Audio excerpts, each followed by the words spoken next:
So procedure on returning a plaint. आता procedure काय राहील प्लेंट रिटर्न केल्यानंतर on returning a plaint the जज शॅल एन्डॉर्स देअर ऑन. आता जज एन्डॉर्समेंट करेल त्याच्यावर की मी हा प्लेंट रिटर्न करत आहे बिकॉज मी कॉम्पिटंट नाही. The date of its presentation and return. Court काय करेल डेट टाकेल की या 10 तारखेला प्लेंट आला होता, मी 11 तारखेला फाईल बघितली, मला कळालं की नाही जमते, मी या तारखेला रिटर्न करतो. कळलं. The name of the parties presenting it. ज्या पार्टीने प्रेझेंट केलाय त्या पार्टीचे नाव लिहिल तिथे endorsement and brief statement of the reason for returning it. मी का रिटर्न करतोय कारण माझ्याकडे 5 लाखाच्या वरती रजिस्ट्रेशन आहे, असं काहीतरी रिझन त्याला द्यावं लागेल. कंपल्सरी आहे कोर्टाला करणं एन्डॉर्समेंट. जर रिटर्न झाला समज तर त्याच्यावर काय करेल कोर्ट प्रोसिजर ऑन रिटर्निंग, पार्टीचं नाव लिहिल, डेट लिहिल, रिटर्न आणि ऍडमिशनची, त्याच्यानंतर काय करणार आहे एन्डॉर्समेंट करून विथ रिझन. ठीक आहे. Rule 10A. Power of a court to fix a date of appearance in the court where a plaint is to be filed after its return. आता हे पॉवर कोणाची सांगते, ज्या कोर्टाकडे ऑलरेडी सूट फाईल झाला, ज्या कोर्टाने रिटर्न करतोय ना त्याचेच पॉवर सांगते. ठीक आहे की नाही, की समोर पाठवल्यानंतर काय याला पॉवर आहे, म्हणजे हे जे एन्डॉर्समेंट करते ना कोर्ट त्याचे पॉवर सांगते, समोरच्या कोर्टाचे नाही. Where in any suit after the defendant has appeared, the court is of opinion that plaint should be returned, it shall before doing so intimate its decision to the plaintiff.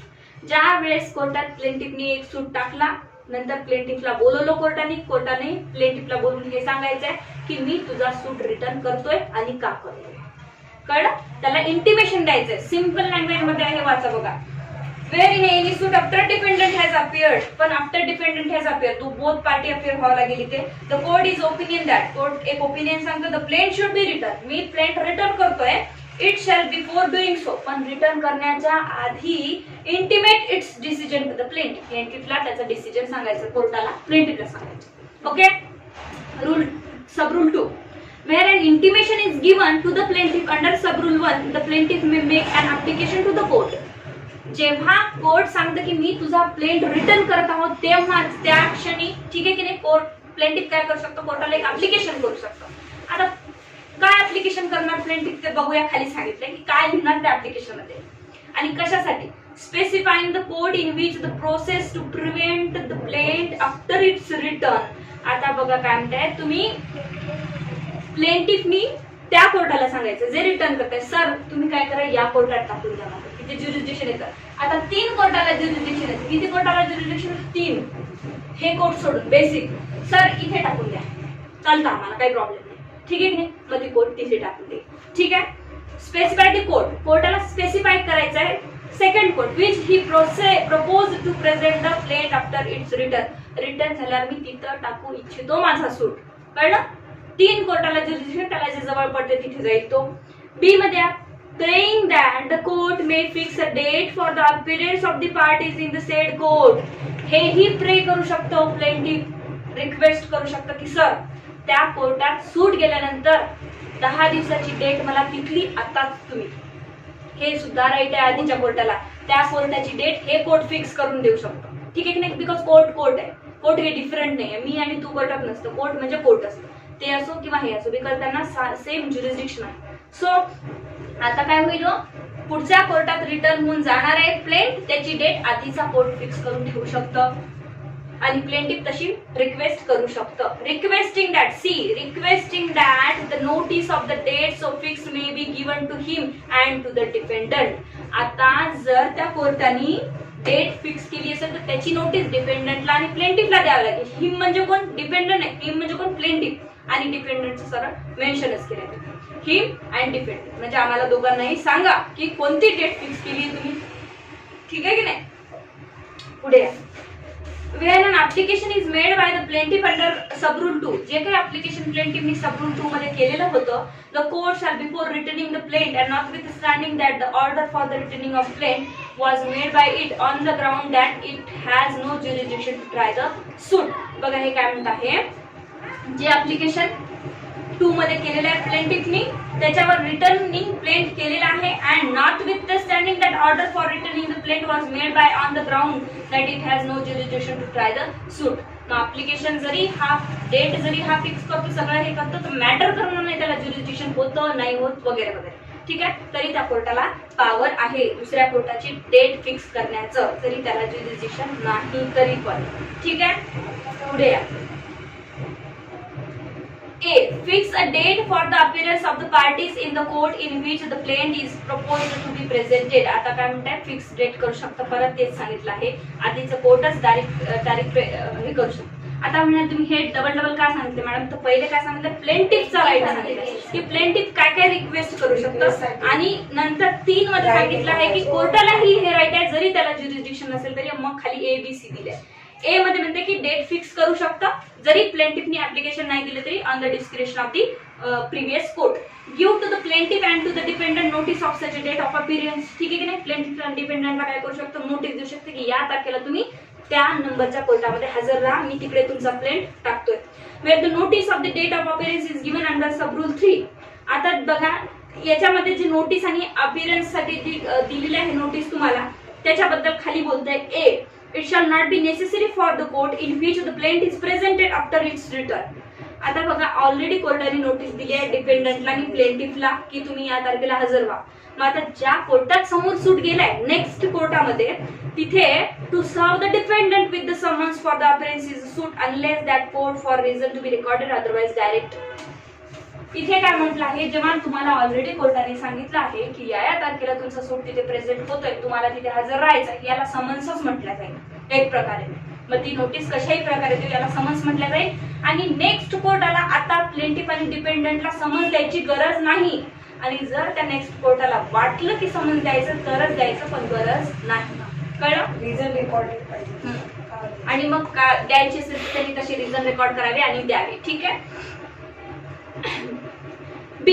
The said notice shall be deemed to be summons for the appearance of the defendant in the court in which the plaintiff is presented on the date so fixed by the court by which the plaintiff was returned. खूप सोपं आहे, जी notice पहिलं court देतात त्याला summons समजा असं म्हणतात.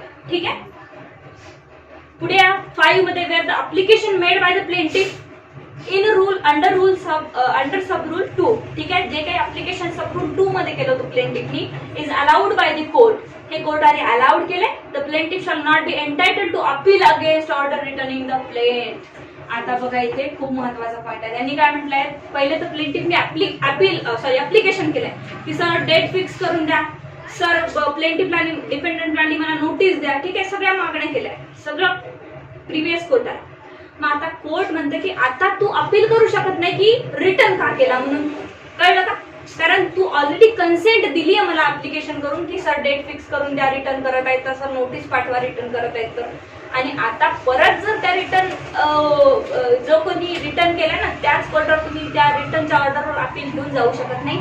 एकदा तुम्ही सब रूल 2 मध्ये जर अप्लिकेशन केलं असेल प्लेंटिफनी तर तुमचा राईट गेला आता राईट टू अपीलचा. कशाबरोबर, रिटर्न ऑर्डर. ठीक आहे. अदरवाईज तुम्ही काय करू शकता, तुम्ही जर अप्लिकेशन केलं नसेल स्वतःच्या मनाने कोर्टाने रिटर्न केला तर तुम्ही का रिटर्न केला मला तर काही रिझनच माहित नाही म्हणून तुम्ही अपिलेट कोर्टामध्ये त्याच्याबद्दल अपील करू शकता.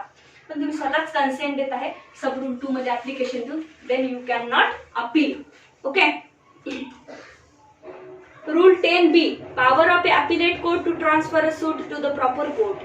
ट्रान्सफर सूट म्हणजे काय, ट्रान्सफर सूटचं पिटिशन दाखल करायचं आपण कुठं करतो, साध्या खालच्या कोर्टाचं अपिलेट कोर्टामध्ये करतो. ठीक आहे की नाही. आता हे रिटर्न आलं एखादं ऑर्डर तर त्याच्यावर आपल्याला काय करायचं आहे, अपील करायचं. आता अपिलेट कोर्टावर करू.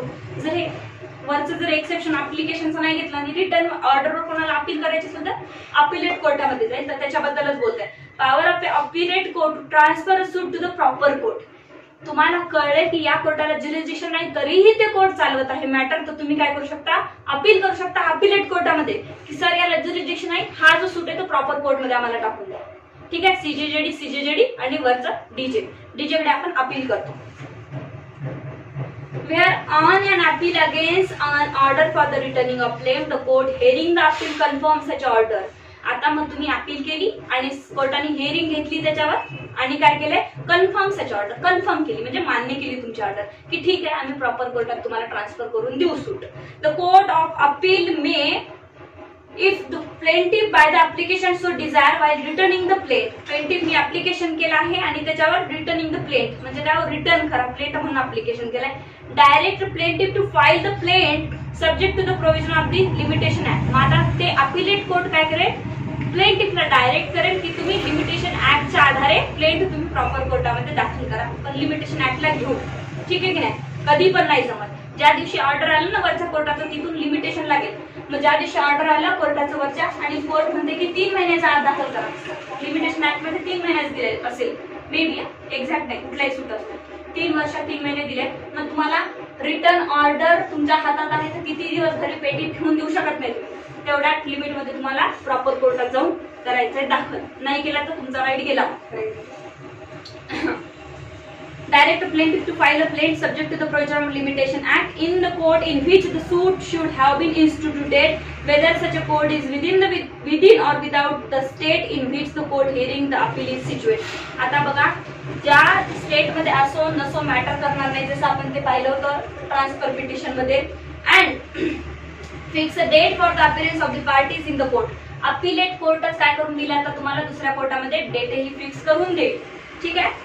पुढे काय म्हणते, it shall not be necessary for the court in which the plaint is filed to serve the defendant with the summons for appearance in the suit unless that court in which the plaint is filed for the reason to be recorded otherwise direct. मग आता या कोर्टाने जर appellate कोर्टाने fix करून दिली date की ठीक आहे मी तुमचं ट्रान्सफर दुसऱ्या प्रॉपर कोर्टात करून देतो, करून दिलं, अपिलेट कोर्टाने डेटही फिक्स केलेली आहे, तर आता परत ज्या कोर्टात प्लेंट प्रॉपरली सूट झालेला आहे त्या कोर्टाला तुम्हाला डिफेंडंटला आणि प्लेंटिफला समन्स पाठवायची गरज नाही. Okay. The direction made by the court under rule 1 shall be without any prejudice to the right of the parties to the question the jurisdiction of the court in which the plaint is filed to try the सूट.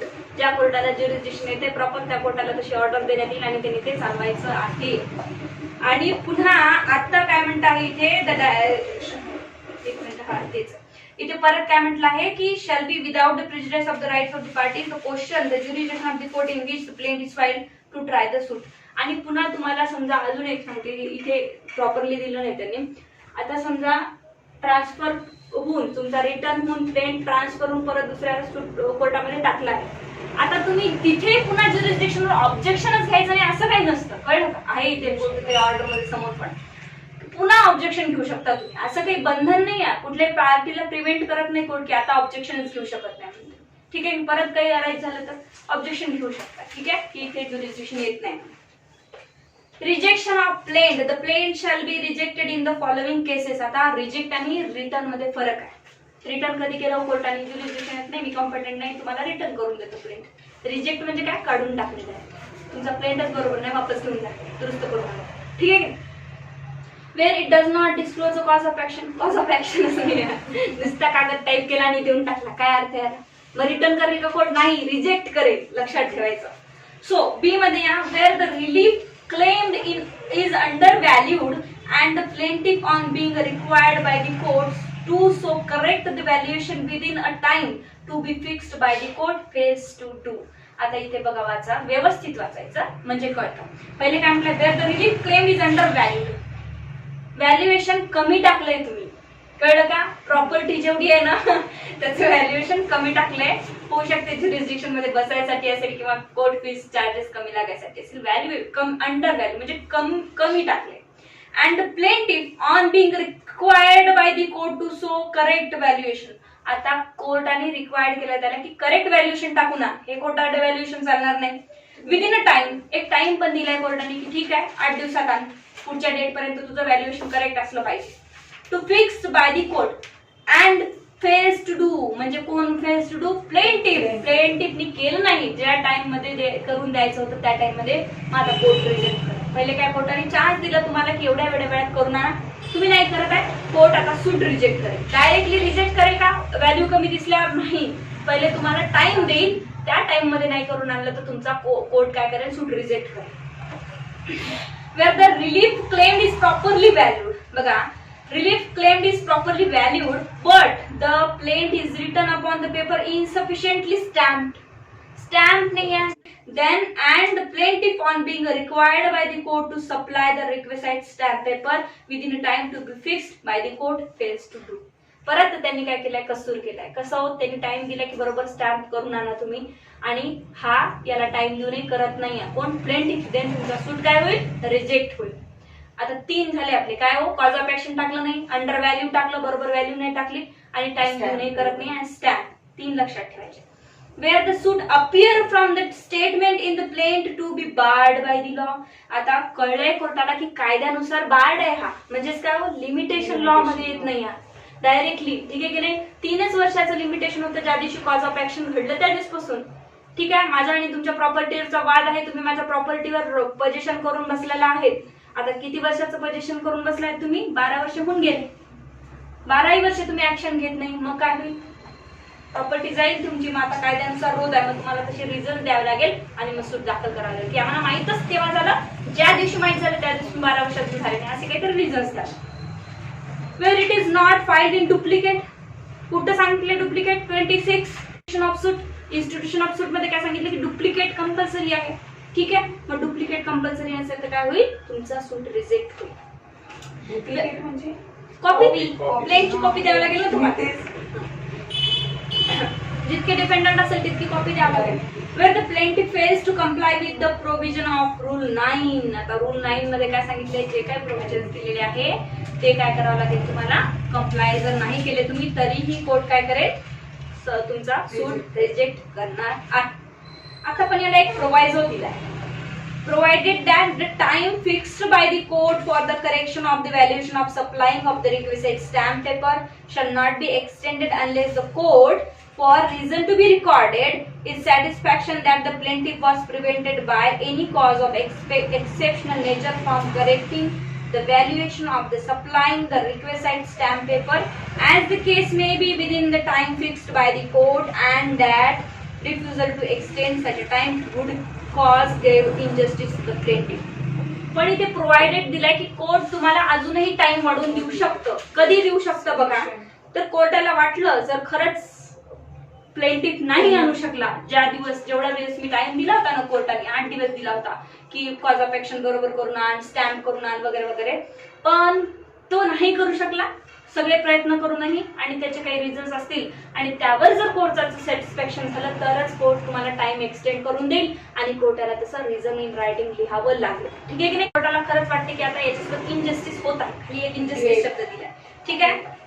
ग्रेव injustice to the plaintiff, म्हणजे injustice होत असेल तरच court असं करून देईल, otherwise नाही. Procedure on rejecting a plaint rule 12.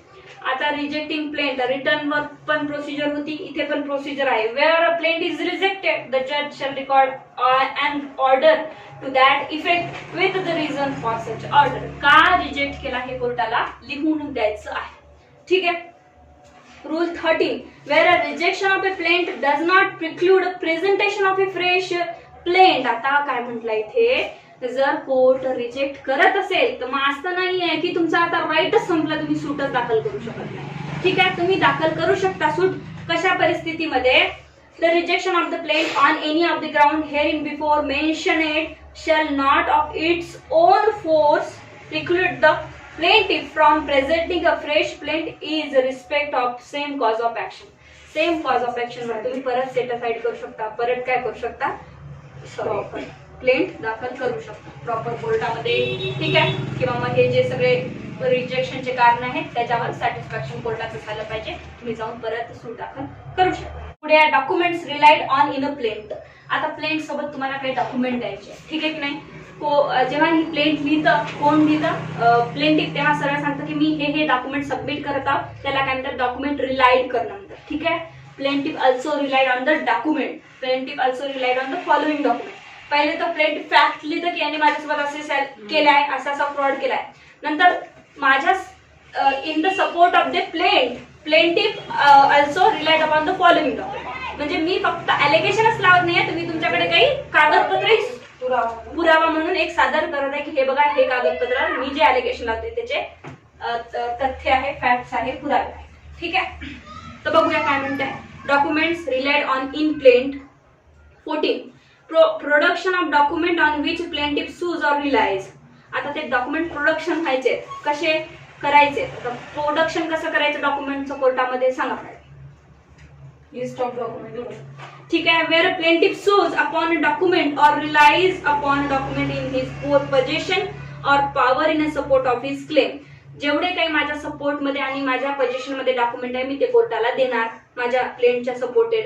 He shall enter such document in a list. आता काय करायचं तुम्हाला, तुमच्याकडे जेवढे डॉक्युमेंट आहे ना त्याची एक कोरा कागद घ्यायचा आहे, इथे लिहायचा आहे लिस्ट ऑफ डॉक्युमेंट. ठीक आहे की नाही, हेडिंग द्यायची आहे. इन द कोर्ट वगैरे ते सगळंच लिहावं लागतं, कंपल्सरी आहे. कुठल्या लिस्ट ऑफ डॉक्युमेंट, इथं सिरियल नंबर द्यायचा, इथं डॉक्युमेंटचं नाव काय आहे, agreement between plaintiff and dependent for agreement for what, जे काही डॉक्युमेंटचं नाव आहे ते लिहायचं. इथे काय लिहायचं मॅडम, डेट, की कधी इश्यू झालं होतं ते डॉक्युमेंट. ठीक आहे, अशी डॉक्युमेंटची लिस्ट बनवायची आहे आणि कोर्टाला द्यायची आहे. आणि जसं जसं सिरियल नंबर लावताना तुम्ही तशाच डॉक्युमेंट फाईल मध्ये लागले पाहिजे, म्हणजे कोर्टाला कळतं की कोणत्या नंबरवर कोणतं डॉक्युमेंट आहे. ही लिस्ट ऑफ डॉक्युमेंट कोर्टाला द्यायची आहे. He shall enter such document in a list and shall produce it in a court when the plaintiff is presented by him and shall at the same time deliver the document and a copy thereof to be filed with the plaintiff. जेव्हा plaint देतो तेव्हा तुम्हाला हे document list आणि document द्यायचे आहे. ठीक आहे. Where any such document is not in the possession of or power of a plaintiff, he shall where a possible state in whose possession or power it is. बघा, जर आता काही document प्लेंटिफच्या position मध्ये नसेलच तर काय होईल, प्लेंटिफ सांगेल की याच्या पोझिशन मध्ये आहे मी त्याच्यात आणून देतो, किंवा सरळ तो देत नसेल तर कोर्टालाच नाव देऊन टाकेल की याच्या पोझिशन मध्ये असं तुम्हीच नोटीस. डिपेंडंटच्या पोझिशन मध्ये डॉक्युमेंट याला देईल का, तो नाही देणार, मग कोर्टच त्याला नोटीस पाठवेल की हे डॉक्युमेंट तू हजर कर. ठीक आहे. A document which ought to be produced in court by the plaintiff when the plaint is presented or to be entered in the list to be added or annexed to the plaint but is not produced or entered accordingly shall not without the leave of the court be received in evidence on his behalf at the hearing of the suit. बघा, जे काही तुम्ही document दिलेले नव्हते, ठीक आहे की नाही, आणि आता तुम्हाला द्यायचे, sorry without the leave of court तुम्ही देऊ शकत नाही. आता तुम्हाला कोर्टाची पहिले परमिशन घ्यावी लागेल, सर हे डॉक्युमेंट दाखल करायचं आहे. ठीक आहे. मग आता पहिले एक ऍप्लिकेशन लिहावं लागेल, रिक्वेस्ट करावं लागेल कोर्टाला, सर हे डॉक्युमेंट मला द्यायचं आहे. मग कोर्ट ते एक ऍप्लिकेशन ग्रांट करेल, मग आपल्याला डॉक्युमेंट द्यायचं. आधी तर प्लेंट सोबत द्यायचे, राहून गेलं तर अशी प्रोसिजर, मग परमिशन घ्यायची कोर्टाची.